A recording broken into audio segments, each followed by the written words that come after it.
Buenas tardes, jóvenes. ¿Me confirman, por favor, si me escuchan? Buenas tardes, jóvenes. ¿Me confirman si me escuchan, por favor? Buenas tardes, ingeniera, sí se le escucha. Gracias por confirmar. Buenas tardes, chicos. Espero que todos y todas se encuentren bien. Em, bueno, el día de hoy, muchachos, vamos a iniciar con el capítulo número 3, ¿verdad? Y en el capítulo número 3 vamos a ver acerca de los sistemas de información y la organización y las estrategias.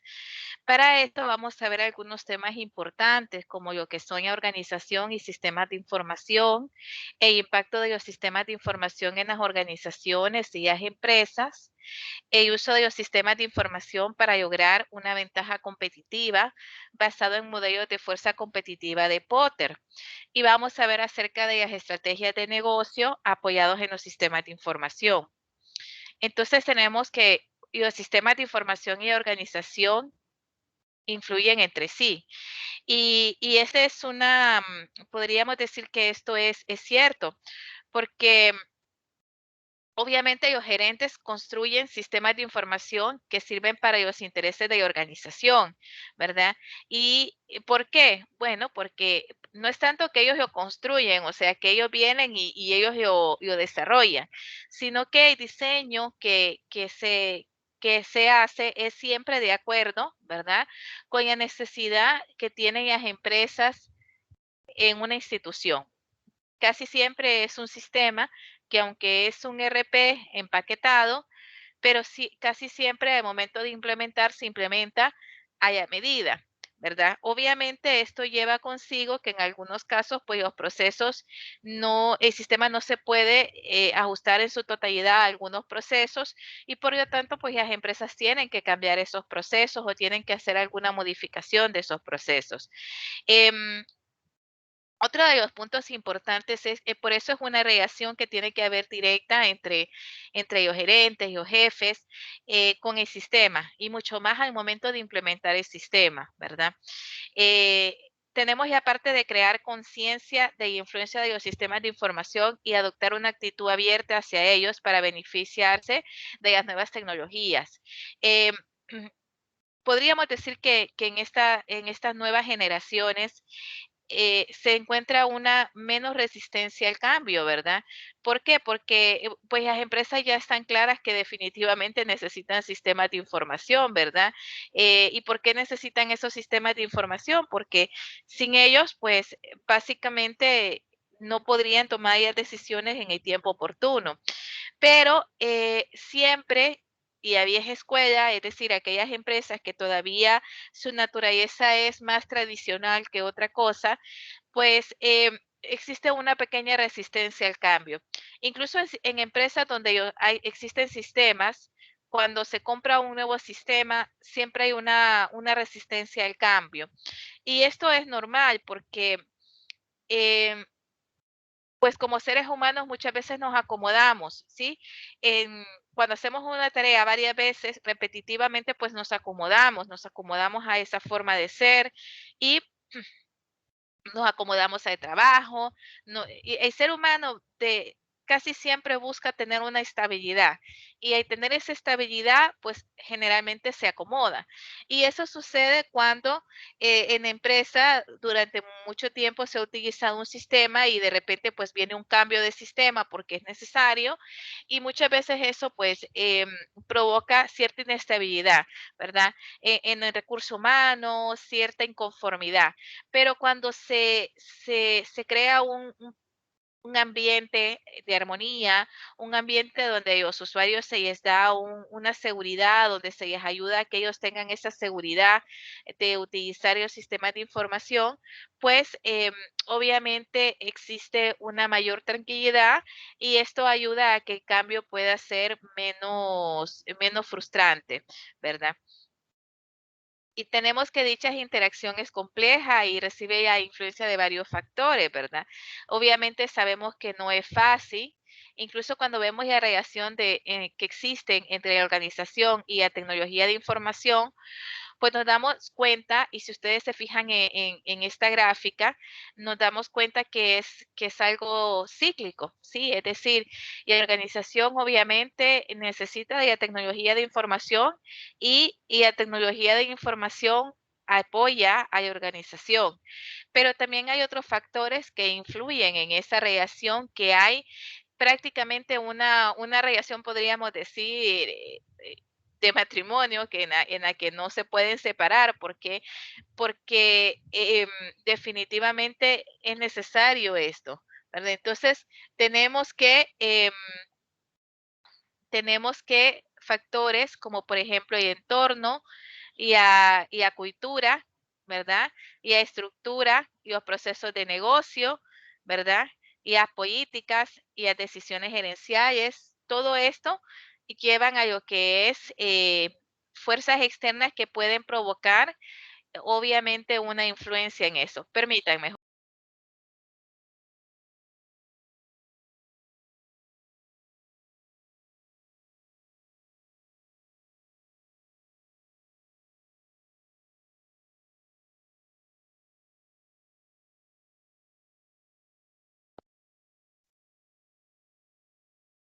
Entonces, esta estructura, muchachos, y esta compleja relación en que existe entre obviamente la organización y la tecnología, influyen otros factores, ¿verdad? Otros factores que pueden ser positivos o negativos y que ayudan obviamente a la toma de decisión gerencial, ¿verdad? Y aspecto y a cultura organizacional como tal, y a estructura y a políticas y los procesos de la empresa y el entorno como tal, es decir, a dónde está ubicada la empresa, son factores que no podemos omitir. Por eso es muy importante cuando nosotros implementamos un sistema, y lo primero es conocer la organización. ¿Dónde está ubicada la organización? ¿Cuáles son sus competidores? ¿A qué se dedica la empresa? ¿Cuántos años lleva de estar fundada esa empresa? Y parecieran datos que realmente, ¿por qué nos interesarían a nosotros? Pues porque de ahí nosotros partimos para saber qué tanta estabilidad hay en una empresa. De igual manera, cuando llegamos a la empresa y vemos la actitud de los empleados, si vemos una actitud muy activa, en la que los empleados son muy participativos, en la que los empleados son colaboradores, pues desde ahí nos damos cuenta que existe una muy buena cultura organizacional.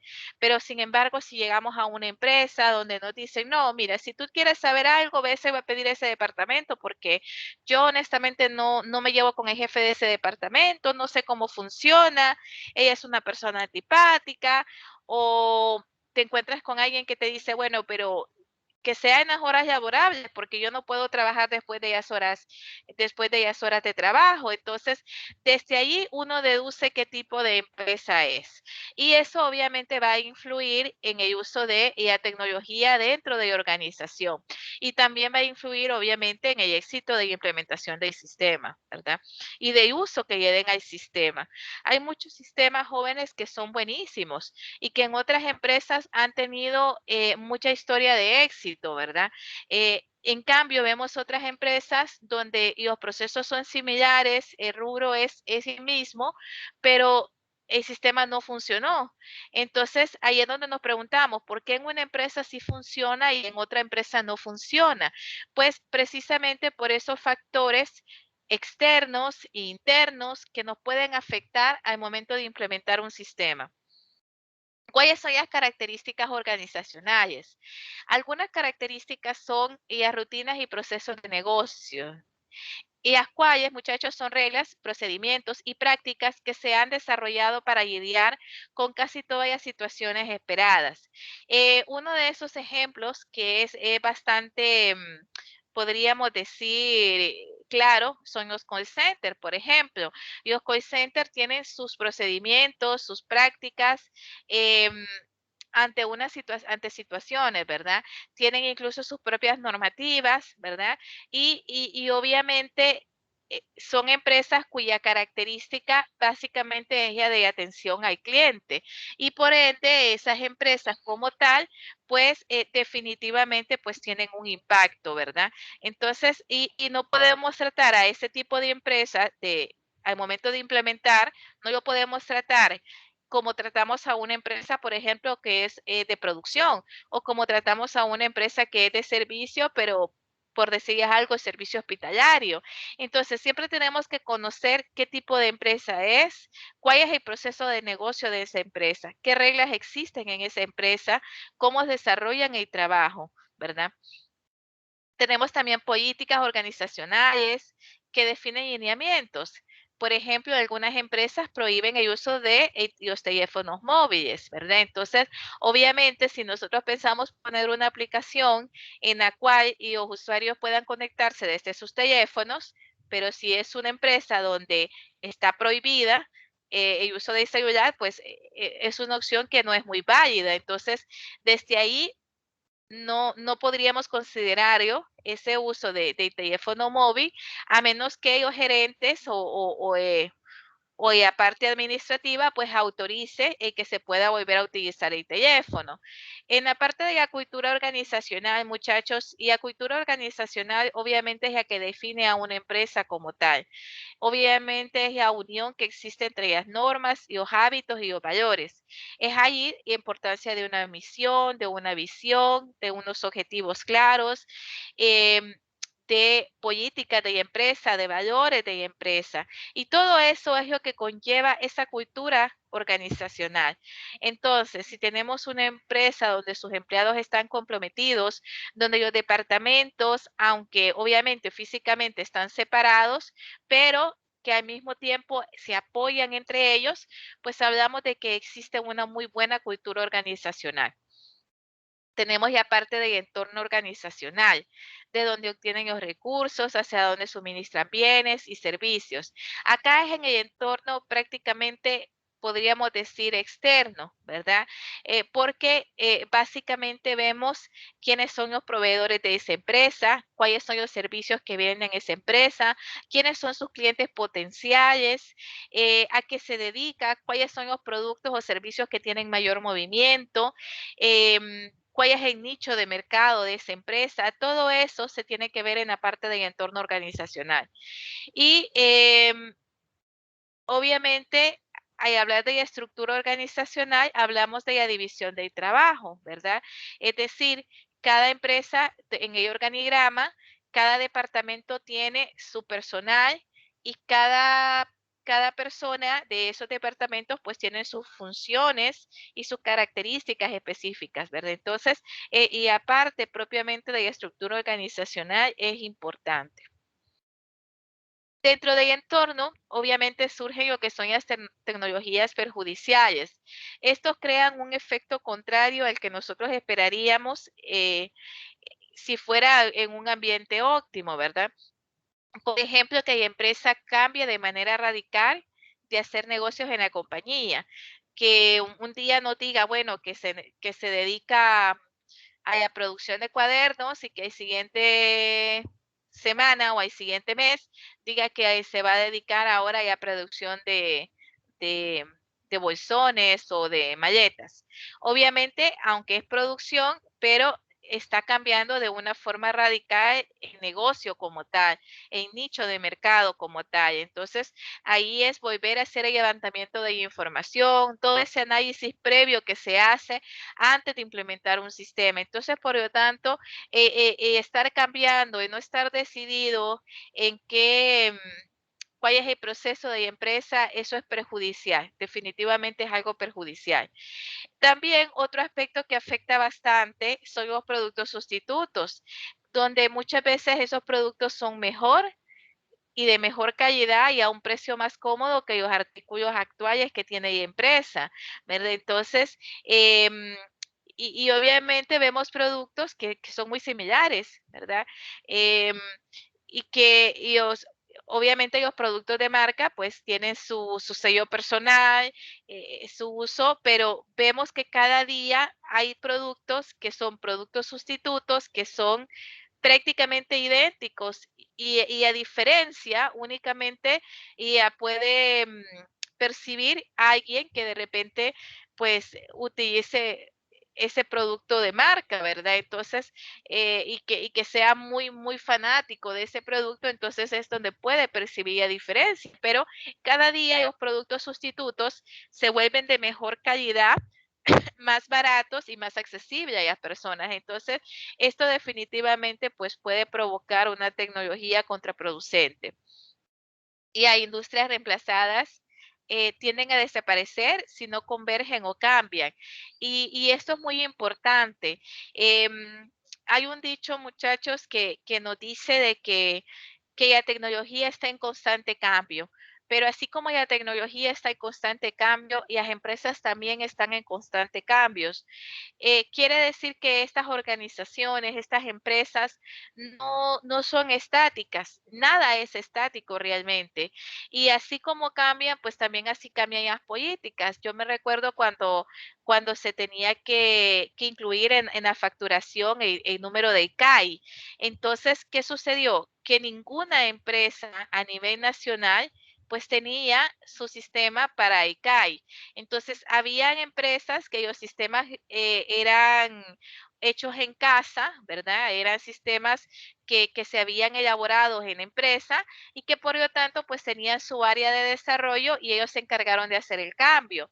Habían otros sistemas que eran empaquetados, pero sin embargo no se había pagado y aparte de mantenimiento y por lo tanto pues tuvieron prácticamente muchas empresas que desechar el sistema que tenían actualmente y comprar un nuevo sistema. Incluso yo conocí el caso de una empresa que quienes desarrollaron, la persona que desarrolló el sistema, pues obviamente lo desarrolló, vendió el sistema, pero no vendió el código fuente, sino que únicamente vendió el ejecutable como tal. Y resulta que esa persona falleció. Entonces, ¿qué sucedió? Que la empresa ya no podía hacer cambios, porque como programadores ustedes saben que es muy difícil modificar un sistema que ya está hecho, ¿verdad? No es que es imposible, claro que sí, pero la lógica de cada persona es diferente, eso por un lado, y entender qué, qué lógica utilizó, cómo funciona el sistema, pues lleva su tiempo. Y esto muchas veces provoca atraso en los nuevos desarrolladores. Entonces, modificar un sistema que ya es existente y si usted no fue programador, lleva muchos dolores de cabeza, ¿verdad? Entonces, esa es una de las partes que se cuidan bastante. Obviamente, muchachos, al haber cambios tecnológicos, existen ganadores y perdedores. Cada vez que hay una nueva tecnología, esta pues obviamente sustituye otra tecnología anterior. Y un ejemplo claro, por ejemplo, la sustitución de los chips de microprocesador, ¿verdad? Entonces, tenemos que estos pues estaban en miles. ¿Cuál es la descripción? Bueno, habían millones de transistores dentro de los microprocesadores, ¿verdad? Y obviamente, en este caso, ¿a qué sustituyó los microprocesadores o los chips de microprocesadores? Pues estos sustituyeron los que fueron los transistores, ¿verdad? Si vamos generacionalmente, vemos que primero existe básicamente en cada, podríamos decir, en la historia de la computadora, ¿verdad? Existe lo que son básicamente lo que marcó una época de otra. Entonces, en el momento que se dejaron de utilizar los tubos al vacío, ¿verdad?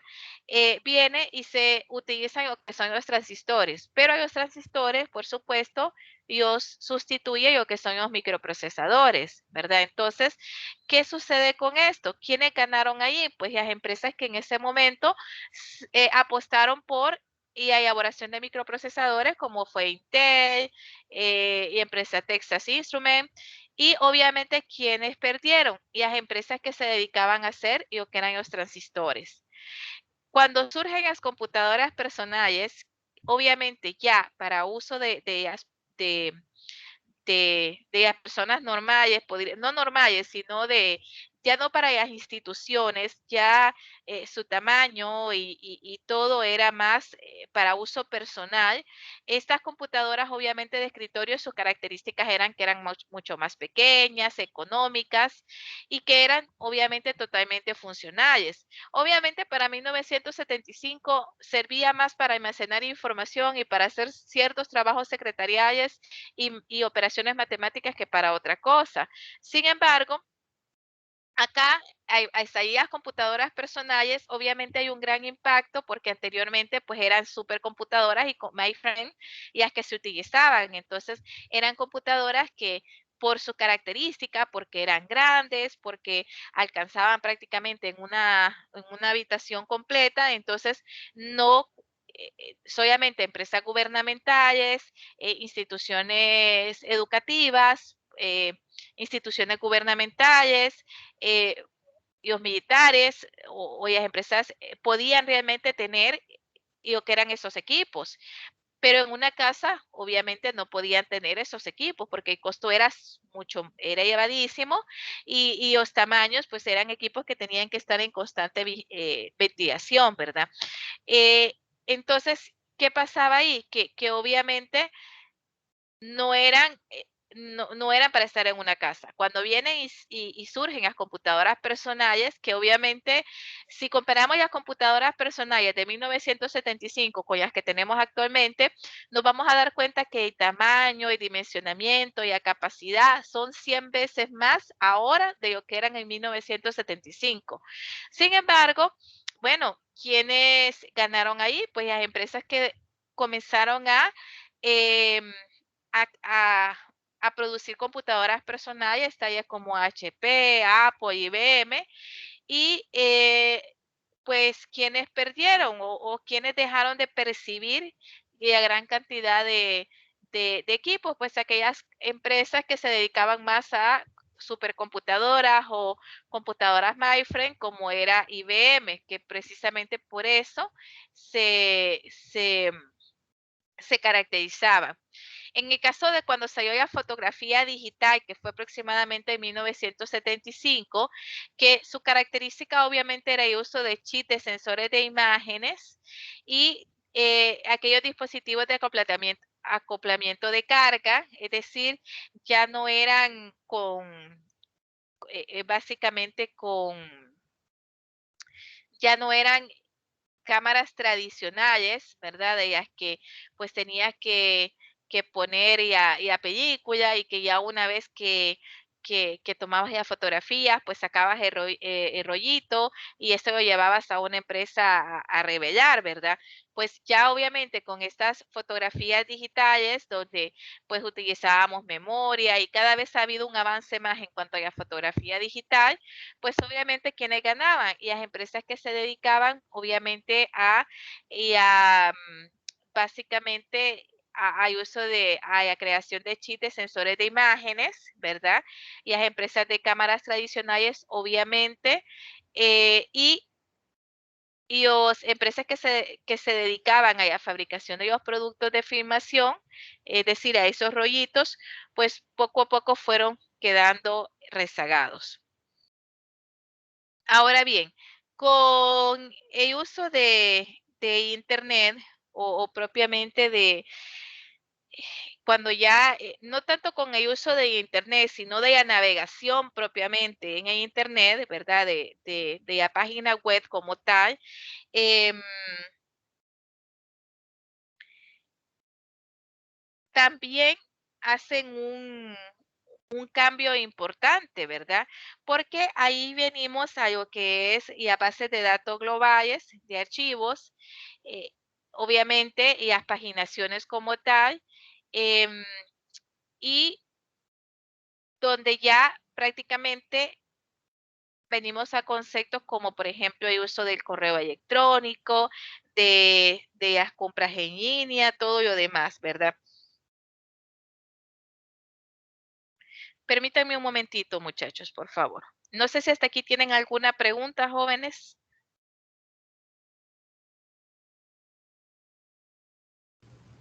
Todavía no me escucho.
Em, disculpen, muchachos, disculpen. Em, entonces, ¿alguna pregunta hasta el momento? Ninguna, me dijeron, ¿verdad? Entonces, obviamente con el World Wide Web, muchachos, ¿verdad? Que fue aproximadamente en 1989, entonces, obviamente, acá ya venimos a otro concepto. Prácticamente, y a digitalización de ciertos servicios que anteriormente, pues, se hacían de forma básicamente como normalmente por anuncios por el periódico o anuncios por televisión. Entonces, con el uso propiamente de lo que es el Internet como tal y a navegación como tal y el poder tener acceso a esa información, pues las empresas prefieren poder hacer todo el contenido en línea y las noticias también que sean en línea, ¿verdad? Y así como obviamente la parte tradicional, que en este caso los periódicos y las revistas y la televisión como tal, poco a poco fueron perdiendo más captación, ¿verdad? Obviamente, si ahora no, nos fijamos, pues las televisiones incluso pues tienen su sitio web y podemos ver incluso en línea, podemos ver los mismos que se está viendo en la televisión normal. Entonces, ¿por qué? Porque ese concepto como tal ha ido cambiando.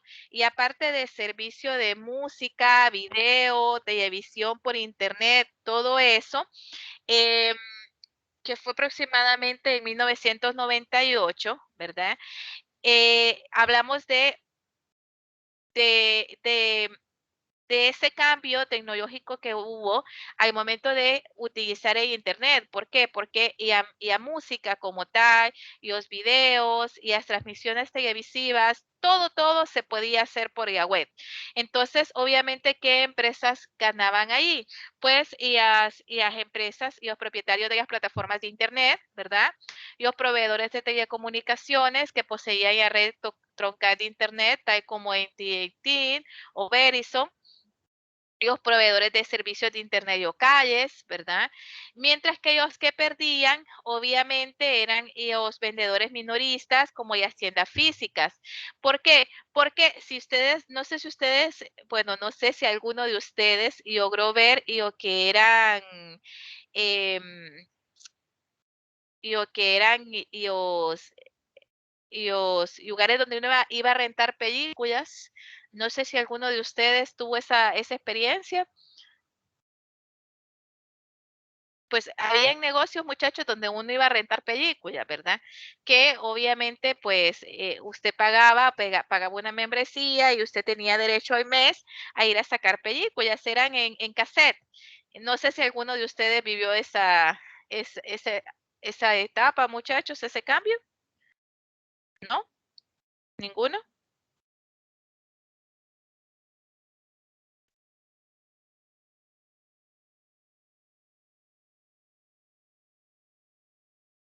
¿No?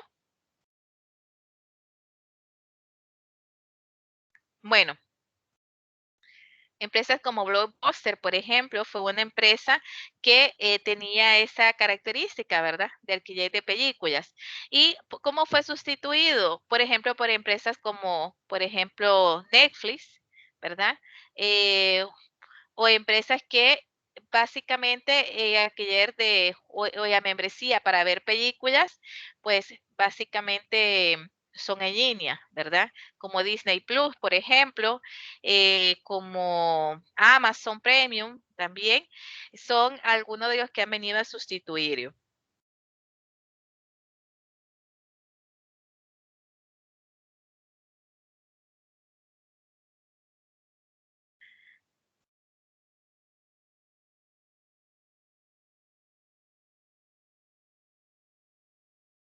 Muy bien, chicos.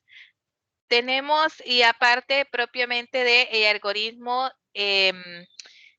de, de PageRank, que es el método para clasificar páginas web en términos de popularidad para complementar la búsqueda web mediante términos claves. Por ejemplo, cuando nosotros buscamos, por ejemplo, ropa de niño, por decirles algo, pues automáticamente nos aparecen aquellas tiendas virtuales que venden ropa de niño, ¿verdad? Y obviamente las que están mejor rankeadas son las que aparecen de primero o las que pagan por ese servicio. Y en este caso, empresas como por ejemplo Google, ¿verdad? Muchos preguntamos, ¿y qué tiene que ver Google con eso? Permítanme.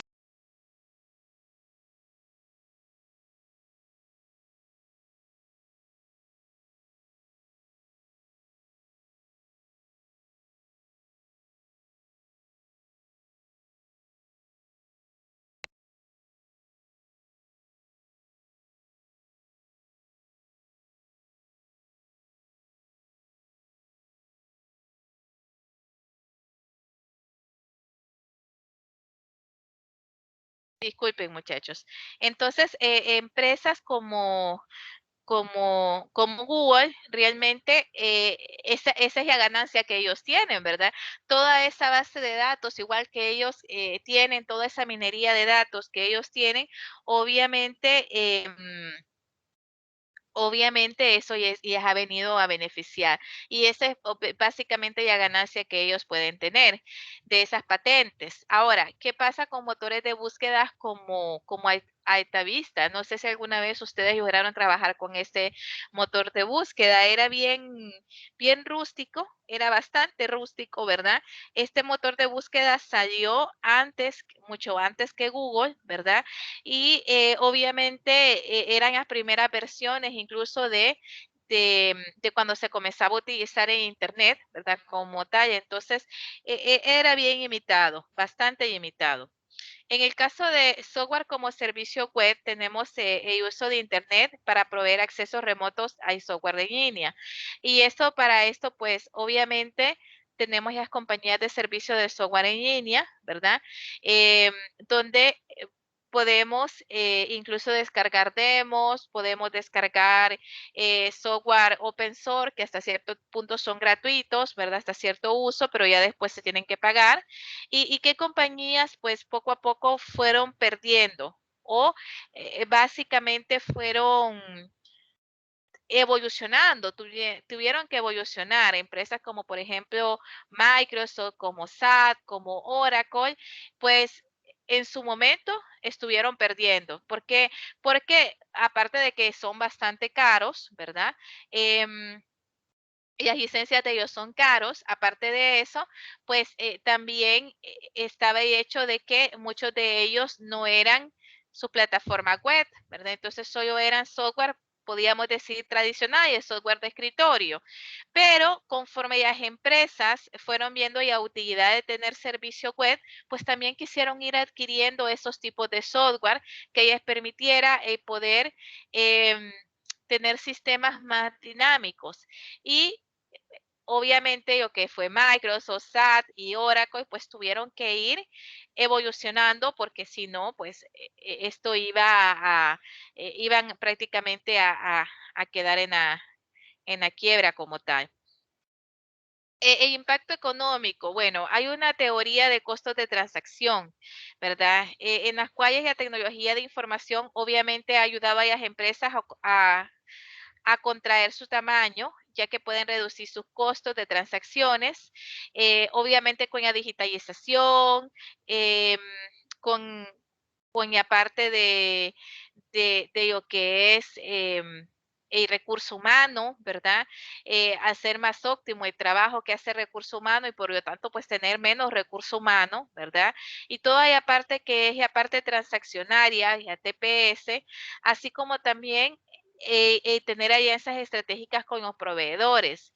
Entonces, se ha visto que conforme la empresa ha ido utilizando los sistemas de información, pues ha habido un costo que ha ido disminuyendo en cuanto a esa parte de toda la parte que podríamos decir que es la parte operativa, ¿verdad? Y que esto ha ayudado a lograr o a incrementar no solo la eficiencia y eficacia de la empresa, sino también a aumentar sus ganancias.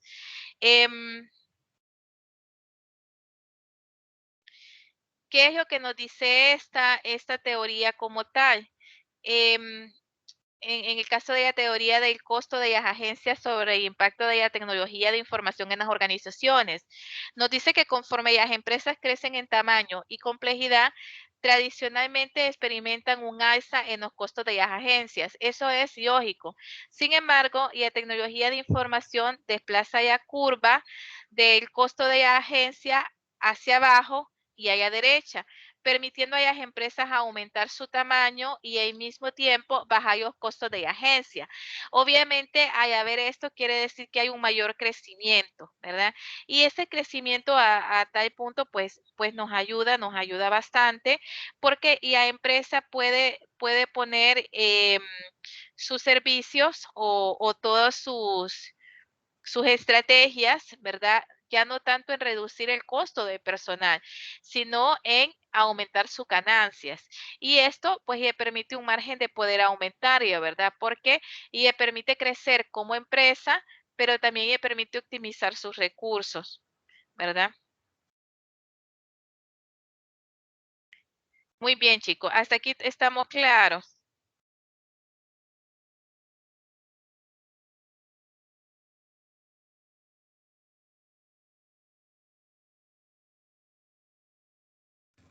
Sí, ingeniera. Bueno, en el impacto organizacional y de comportamiento, muchachos, tenemos que los sistemas de información pueden reducir la cantidad de niveles de una organización al proveer a los gerentes de información para supervisar mayores números de trabajadores y al otorgar a los empleados de menor nivel una mayor autoridad en la toma de decisiones. Veíamos que una de las características propiamente era la descentralización de lo que eran y las tomas de decisiones. Pues antes teníamos empresas en las que obviamente la toma de decisiones eran muy centralizadas por lo mismo, porque como se manejaban muchos procesos manuales, había muchos errores, entonces al final lo que se hacía era centralizar el poder, de manera de que, bueno, tenía que haber más supervisión, más revisión, más recursos para poder desarrollar las actividades. Y teníamos así departamentos como el departamento de contabilidad, donde encontrábamos cantidades exorbitantes de personas trabajando. Prácticamente los departamentos de contabilidad eran los más extensos. Muchas veces habían entre 10 a 15 auxiliares de contabilidad, ¿verdad? Que eso provocaba un gasto para la empresa, un pasivo laboral bastante considerable. ¿Y qué es lo que sucede? Que obviamente al haber ese cambio y la organización también como tal cambia, ¿verdad? ¿Y por qué cambia? Porque los departamentos se reducen los personales, ¿verdad? Se optimizan los trabajos.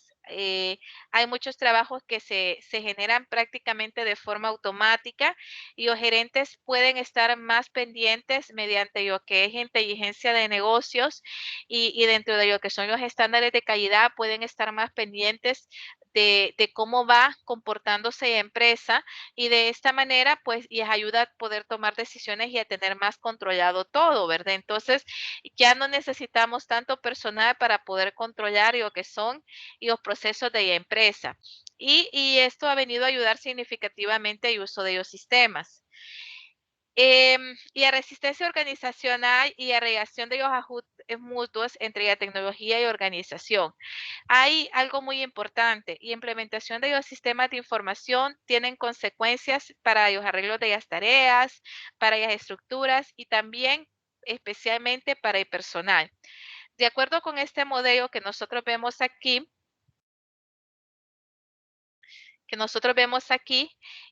para implementar el cambio hay que modificar los 4 componentes al mismo tiempo. Es decir, existe una relación entre ellos. Existe una relación entre lo que es y la estructura como tal, en sí, el puesto como tal, qué estructura tiene, eh, y la tecnología que se necesita para poder desarrollar o poder desempeñar y a diferentes actividades y las tareas y el personal que se tiene para poder realizar esas actividades. Entonces, ¿qué es lo que sucede? Siempre es importante, primero que todo, esa relación que debe de existir entre el usuario y el sistema. Porque si el usuario ingresa información errónea a propósito, pues obviamente la información que vamos a generar el sistema o que el sistema va a generar va a ser una información totalmente fuera de sí, ¿verdad? Entonces va a ser una información incorrecta. Entonces, esto es importante, ¿verdad? Que lo tengamos en cuenta.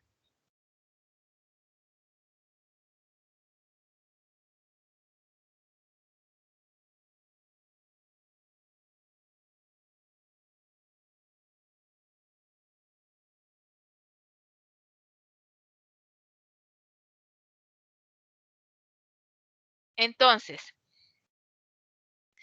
¿qué es lo importante de esto, muchachos? Que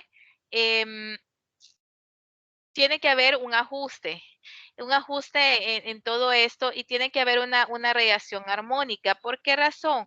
Porque muchas veces también sucede de que si nosotros sabemos que el puesto que ocupa esa persona es el contador general, obviamente, y la computadora que tiene que utilizar esta persona es de capacidad, es de muy buena capacidad, porque es la que genera muchos procesos, es la que genera muchos reportes, y esto es importante para que pueda cumplir sus tareas y está dentro de sus funciones, dentro de su estructura como tal.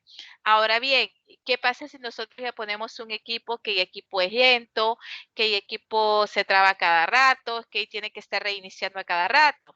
Pues esto tiene un efecto que al final, pues obviamente las tareas no ya va a poder cumplir en el tiempo establecido y obviamente está fuera de las funciones que va a realizar, ¿verdad?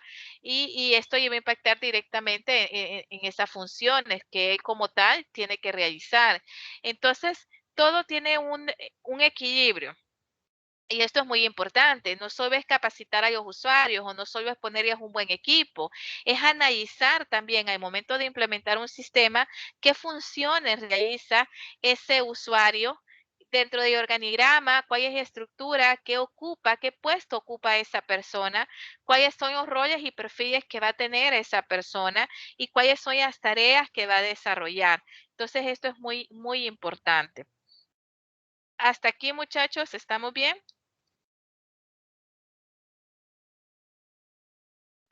Todo claro, ingeniero. Muy bien.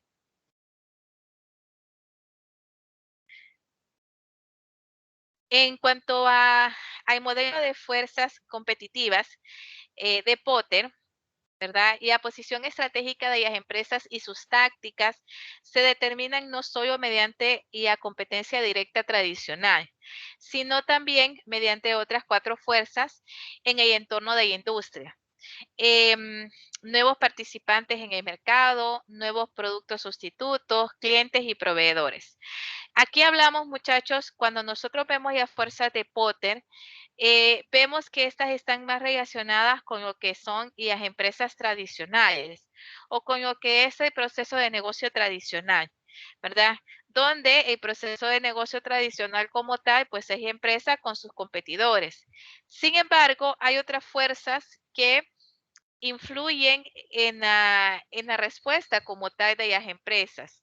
Y estas fuerzas, pues, son esos nuevos participantes en el mercado, es decir, esas nuevas empresas que vienen, eh, los proveedores y las alianzas estratégicas que uno pueda tener con esos proveedores, porque recordemos que si nosotros no tenemos una alianza estratégica con esos proveedores, perfectamente esos proveedores se pueden ir con nuestros competidores. Y en el caso de los productos sustitutos, es importante saber qué productos son similares a los que nosotros vendemos y que aunque sepamos que sean de sustitutos, es decir, que no son productos de marca o no son productos 100% con todo el proceso de calidad que debe de llevar, pero que al final son productos que los usuarios, porque tienen prácticamente las mismas aplicaciones, porque son prácticamente similares y más baratos, pues puede ser que tiendan a querer usar o o trabajar con esos productos sustitutos. Entonces siempre es importante conocer qué nuevos productos sustitutos están saliendo. Y los clientes, donde cada día tenemos clientes más exigentes. Anteriormente, cuando no estaba tanto el uso de la tecnología y obviamente Internet no estaba en sus mejores, básicamente no era tan conocido como hoy en día. Si nosotros comparamos entre 1995 a la actualidad, nosotros vamos a ver que realmente cuando hablamos de los clientes, nos hemos vuelto clientes mucho más exigentes. Porque si hoy no nos gusta un producto de acá, pues lo mandamos a traer así de simple. Nos conectamos, buscamos qué proveedores externos lo venden y muchas veces nos sale más barato traerlo, ¿verdad? Que comprarlo aquí. Entonces, y de mejor calidad, mucho mejor y a nuestro gusto, ¿verdad? Entonces, anteriormente, ¿qué sucedía? Bueno, solo había este proveedor local y vendía lo que quería, como él quería y al precio que quería, ¿verdad? Y lo entregaba cuando él quería. Entonces, toda esa parte, pues obviamente lleva mucho, pero mucho estrés en ese sentido. Para esas empresas. Entonces, ¿qué pasaba? Que prácticamente ellos hacían lo que querían con los clientes. Así de simple. Hacían lo que querían con los clientes. Y los clientes, pues, se tenían que conformar con lo que tenían, ¿sí? Pero, ¿qué es lo que sucede hoy en día? Pues algo totalmente diferente. El cliente realmente, si no le gusta algo, pues decide con qué proveedor irse y con qué proveedor va a escoger, ¿verdad? Y de esa manera, pues, se da cuenta si el tipo de servicio que va a adquirir o cómo lo va a adquirir. Entonces, eso es muy importante. Y tenemos el uso de los sistemas de información para lograr ventajas competitivas. Entonces, ahí vemos, por ejemplo, lo que son las estrategias de los sistemas de información y las estrategias de Potter, que en las estrategias de Potter obviamente vemos y aparte de los competidores, y los clientes, y los nuevos productos y productos sustitutos, nuevos productos y servicios, y los nuevos participantes en el mercado y los proveedores. Y vemos las estrategias de los sistemas de información donde tenemos, y aparte de liderazgo de bajo costo, eficiencia del cliente, diferenciación de los productos, enfoques en los nichos de mercado y fortalecimiento de las relaciones con los proveedores. Entonces, ¿qué es lo que sucede? Vemos que existe una relación entre las estrategias de los sistemas de información y lo que es prácticamente el modelo de Potter y algunos ejemplos de empresas que han tenido éxito gracias a que han sabido llevar ese balance entre lo que es los sistemas de información y los modelos, en este caso el modelo de Potter. Entonces tenemos, por ejemplo, en cuanto a los liderazgos de bajo costo, ¿verdad? Esto obviamente como empresa para nosotros es muy importante porque, y acá venimos a analizar los competidores, ¿sí? Es decir, ser líderes en el mercado, pero al mismo tiempo poder tener una competencia agresiva con nuestros competidores, de manera que podamos ofrecer productos y servicios de calidad a un bajo costo y de esta manera poder ser mejores que nuestros competidores. Empresas como Walmart, por ejemplo, han logrado esta parte de este liderazgo. En la parte de eficiencia al cliente, es decir, cómo ayudar al cliente a estar satisfecho, a estar contento. Y esto lo vemos que para Potter también es importante, ¿verdad? Y los clientes como tal. Y vemos también cómo Walmart ha logrado tener ese balance entre lo que son tiendas físicas, porque ellos tienen sus locales físicamente, pero al mismo tiempo también tienen sus tiendas virtuales. Entonces, perfectamente yo puedo comprar en línea y siempre de Walmart.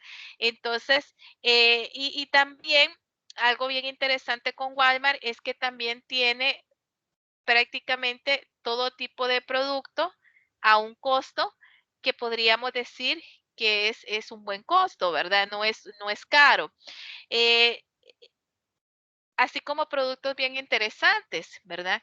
Que son bastante útiles. Y vemos como también ellos tienen una línea que siempre es de Walmart, que es otro supermercado, ¿verdad? Que es siempre de la misma línea de Walmart, pero que es para personas de diferentes estatus sociales. Entonces vemos que tiene prácticamente su línea elitista, que en este caso es Walmart, y también, pues también tiene otro tipo de supermercados o de tiendas donde vende similares, productos similares y tiene una infraestructura bastante similar, pero que básicamente es para otro estatus social, ¿verdad? En cuanto a la diferenciación de los productos, uno de los ejemplos más claros que podemos ver con los nuevos productos y servicios, pues es Apple. Apple siempre ha llevado, podríamos decir, como que esa banderita, ¿verdad? Bueno, de estos productos exclusivos, buenos y que definitivamente pues hacen la diferencia. Nosotros ya desde que vemos una Mac o desde que vemos un iPhone o desde que vemos podríamos decir una iPad o un iPod, ya sabemos obviamente que son de buena calidad y traen su diferenciación y su personalización con cada uno de esos productos, además de la integración que se tiene con los productos de la misma marca, ¿verdad? Es decir, si lo tenemos todo Apple, pues al momento de integrarlo es más fácil, podemos integrar nuestra iPad, podemos integrar nuestro iPhone, nuestra Mac y así todos los dispositivos que nosotros podamos tener de esta marca Apple. Y entonces Apple siempre se ha caracterizado por esos nuevos productos y servicios. No sé si la vez pasada, creo que a ustedes no les he puesto ese video, pero Steve Jobs, que en paz descanse, ¿verdad? Me gustaba una frase que él tenía, ¿verdad? Que si ellos no hubieran hecho el sistema operativo, pues difícilmente hoy en día tuvieran el sistema operativo que tienen las mayorías de, bueno, todas las computadoras, ¿verdad? Independientemente del fabricante. Y es esa diferenciación, a eso es lo que hablamos, esa tendencia. Igual cuando, eh, cuando salió las iPad, ¿verdad? Después vinieron y salieron las tablets y así sucesivamente. Entonces, básicamente esa diferenciación. En el caso de enfoques en los nichos de mercados, nuevas participaciones en el mercado, pues tenemos, por ejemplo, los hoteles Hilton, ¿verdad? Donde estos hoteles como tal se han diferenciado precisamente por ese análisis de preferencia que tienen los clientes. Es decir, ellos se toman el costo de poder conocer a sus clientes, poder conocer a esos clientes que, bueno, que van a ser sus clientes, podríamos decir, em, sus clientes permanentes y lo hacen de tal manera pues que crean una necesidad en esos clientes, en esos huéspedes que llegan, ¿verdad? De manera que obviamente muchos de ellos pues prefieren irse a hospedar en estos hoteles. Y en cuanto hay fortalecimiento de relaciones con proveedores, ¿verdad? Em, tenemos, por ejemplo, de Chrysler o los itinerarios de PRD, pero más que estos ejemplos, pues tenemos también un ejemplo bien claro como ser Amazon, como ser Paper, donde ellos pues tienen una relación directa con sus proveedores. Y obviamente con esto garantizan el poder tener esos productos que los clientes necesitan en el tiempo oportuno. Bueno, muchachos, yo sé que he hablado muchísimo, es más, casi ni os he dejado hablar a ustedes, pero ya para finalizar me gustaría saber si tienen alguna duda. Así es, Héctor. Sí, era bien interesante ir a a esos negocios que básicamente lo que hacían era rentar películas, ¿verdad? Bien, bien interesante. Y los que hemos visto esa transición entre unas tecnologías y otras, nos damos cuenta que sí, han habido muchísimos avances tecnológicos y muchísimas mejoras en cuanto a lo que es la tecnología. Como yo les decía el día de ayer, muchachos, pues no todo es totalmente bueno. No podríamos decir que todo es totalmente bueno o que todo es totalmente malo, ¿verdad? Pero bueno, podríamos decirte que en estas últimas generaciones, lo que se ha hecho con las generaciones de computadoras, realmente si ustedes ven las historias de las generaciones de las computadoras, básicamente hasta la cuarta generación podríamos decir que hubieron avances tecnológicos. A partir de ahí, lo que ha habido han sido mejoras en la tecnología, todo más compacto, más pequeño, de mayor capacidad, más barato, ¿verdad? ¿Por qué? Porque existe ahora una demanda significativa en lo que es el uso propiamente de la tecnología como tal. ¿Preguntas hasta aquí, muchachos? ¿Todo claro?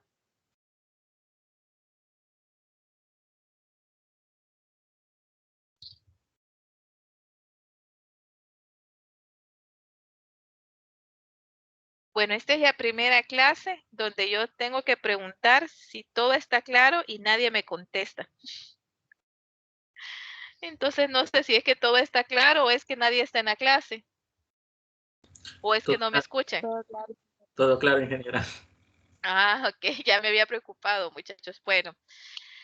Bueno, chicos, cuídense mucho y nos vemos el día lunes de la próxima semana, ¿ok? Que tengan un feliz día y un feliz fin de semana. Para esta semana, pues también tenemos otra actividad, muchachos, ¿ok? Yo ya voy a avisar mañana, espero ya poderse activar para que puedan trabajar en ella. Que tengan un feliz día, cuídense mucho, muchachos.